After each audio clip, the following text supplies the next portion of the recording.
नमस्कार, मैं भुवन चंद्र जोशी। इस समय हूँ दिल्ली के जंतर मंतर पर और यहाँ पर जो धरना प्रदर्शन हो रहा है गैरसैंण को लेकर। गैरसैंण को 25 साल हो गए, लेकिन उसके बाद भी कुछ भी गैरसैंण के बारे में सोचा नहीं गया। तमाम सरकारें आई, लेकिन समय समय पर प्रदर्शन हुए, लेकिन कुछ नहीं हुआ। इसी को लेकर आज जंतर मंतर पर दिल्ली एनसीआर के सामाजिक संस्थाओं ने यहाँ पर धरना प्रदर्शन किया। हमारे साथ इस समय धरने पर एक महत्वपूर्ण व्यक्ति है, उनसे जानते हैं। सर, आपका शुभ नाम बताइए सबसे पहले। नमस्कार, पहले तो बहुत धन्यवाद आपका। मेरा नाम दीपक रावत है और महानगर दिल्ली प्रवासी संगठन मीडिया प्रभारी। तो बहुत अच्छा लगा भाई साहब आप यहाँ पहुँचे जी। तो ये आज क्या दिल्ली से ही आपने संकनात कर दिया? दिल्ली से ही ये जरूरत क्यों पड़ी? क्योंकि ये जो धरना प्रदर्शन हो सकता था देहरादून से भी हो सकता था, क्यों दिल्ली के जंतर मंतर पर इसकी जरूरत पड़ी?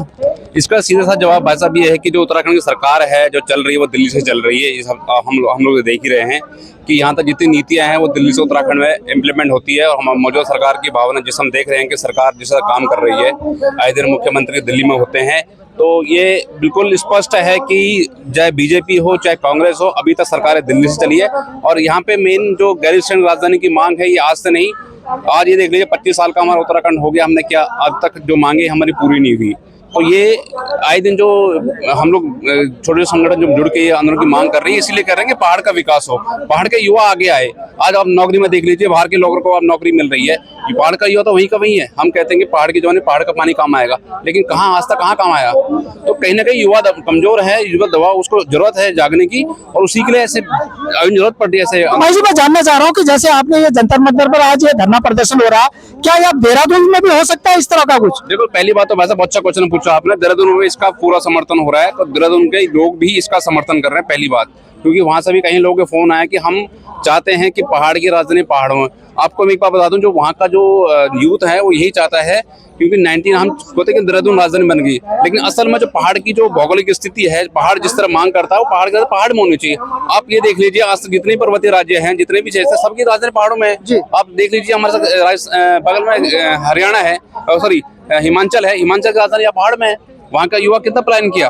तो कारण वही ये स्पष्ट है कि हमारी आखिर जो मांगे हैं, जो हमारे मूल सिद्धांत हैं, हम गैरसैंण राजधानी की मांग करते हैं, हम भूकानून की सख्त भूकानून की मांग करते हैं। तो ये बहुत जरूरी है और ये हमारा अधिकार है जो हम सरकार से मांग रहे हैं। पता नहीं सरकार क्यों सोई हुई है, पता नहीं सरकार क्या चाहती है। और मैं बार बार वही कहता हूँ कि उत्तराखंड की जितनी भी मौजूदा सरकार है, ये केवल दिल्ली से जहाँ सत्ता से चलती है, और इसका कारण यही है कि हम लोग आज ये आंदोलन करने पड़ते हैं। तो आप कौन सी सरकार को इसके जिम्मेदार मानते हैं कि समय समय पर दोनों सरकारें आई है, बीजेपी भी आई है, कांग्रेस भी आई है, लेकिन आपको क्या लगता है कि जो कसक है, एक जो नहीं बनाना चाहती है, जिसके मन में यह है कि ना हो, लेकिन हो भी ना भी हो, कुछ लोग ऐसे मतलब ये कंफ्यूजन किस तरह का आप मानते हैं इसका? बिल्कुल, बहुत अच्छा सवाल है भाई साहब का। मौजूदा सरकार की बात करूं तो रणनीति के तहत सरकार अपना समय समय पर कभी आप एक भू कानून लेकर आते हैं लोगों को बेवकूफ बनाने के लिए। कहीं ना कहीं सरकार की जो मंशा है, मैं ये कह रहा हूँ, चाहे बीजेपी चाहे कांग्रेस हो, बारी बारी से 5 साल के लिए आते हैं और अपना लेके चले जाते हैं, कोई किसका विकास नहीं होता। सीधा साधा यही है कि आप जितना, मैं किसी पार्टी का पक्षधर नहीं हूँ, मैं एक सामाजिक कार्यकर्ता हूँ और अपने संगठन का मीडिया प्रभारी हूँ, MDPS का। मैं यही चाहता हूँ कि जो हमारे अधिकार है वो हमें दे दो। आप अगले सत्र में जाके आप गैरसैंण सत्र लगाइए, हमें उत्तराखंड राजधानी दीजिए। एक चीज बताइए, न बनाने का कारण क्या हो सकता है? न बनाने का कारण ये होता है कि कहीं ना कहीं सरकारों में जो आप ये लीजिए कि जो अनैतिक दरअसल जो वहाँ पे लोग, बाहर के लोगों को आना, वहाँ पे बिल्डिंगें खड़ी करना, वहाँ का जो, मैं ये कह रहा हूँ कि जो दिल्ली से लोग चाहे बिल्डर वहाँ के जाके मकान खड़े कर रहे हैं, उनकी जो आय है ना, सरकारों की आय, वो कहीं वहाँ के जो लोग हैं जो चाहते हैं पहाड़ के लोग, वो उनका जो मेन मकसद है वो रुक जाएगा अगर यहाँ से मतलब ये ना बनाए तो।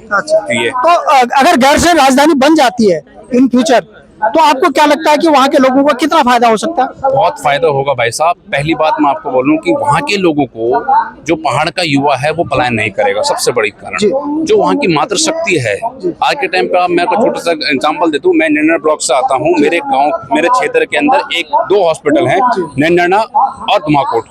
आप आज भी जाके देख लीजिए, वो सेंटर को रेफर सेंटर बना हुआ है, क्योंकि आज भी महिलाओं के वहाँ पे ना वहाँ पे एक्सरे मशीन है, ना वहाँ पे अल्ट्रासाउंड की मशीन है। 7 किलोमीटर पैदल धुमाकोट आना पड़ता है, वहाँ से रामनगर और हल्द्वानी जाना पड़ता है। तो मैं वही कह रहा हूँ कि अगर पहाड़ की राजधानी माने, सुप्रीम कोर्ट ने भी चीज को माना है, माने मुख्य न्यायाधीश ने चीज को माना है कि पहाड़ में क्यों आज तक क्या कर रहे थे, आज तक क्यों नहीं उत्तराखंड के अंदर सुविधाएं क्यों नहीं हुई, क्यों उत्तराखंड हॉस्पिटल क्यों नहीं बने। तो जब माने जब माने न्यायाधीश ये कह रहे हैं, माने सुप्रीम कोर्ट ये कह रहा है, तो एक आम जनता क्यों नहीं मांग सकता अपनी राजधानी, मुझे बताइए। बिल्कुल, आपकी बात बिल्कुल सही है और इसी मकसद से आज दिल्ली के जंतर मंतर पर यह आंदोलन हो रहा है और यह आंदोलन अब शायद रुकने वाला नहीं होगा। यह उत्तराखंड के देहरादून से लेकर ये दिल्ली से एक शंखनाद हो गया इसका, और पूरी दिल्ली से, दिल्ली के जंतर मंतर से शायद इसका एक शंखनाद हो गया उत्तराखंड के सामाजिक संस्थाओं द्वारा। अब यह सीधे जो चिंगारी है पूरे उत्तराखंड में जा सकती है आने वाले वक्त में। जब तक घर्षण अलग नहीं होगा, जब तक स्थायी नहीं होगा, तब तक शायद अब उत्तराखंडी अब चैन की नींद नहीं सोएंगे। दिल्ली के जंतर मंतर से मैं भुवन चंद्र जोशी, अभी तक के लिए इतना ही। बहुत बहुत धन्यवाद आपका।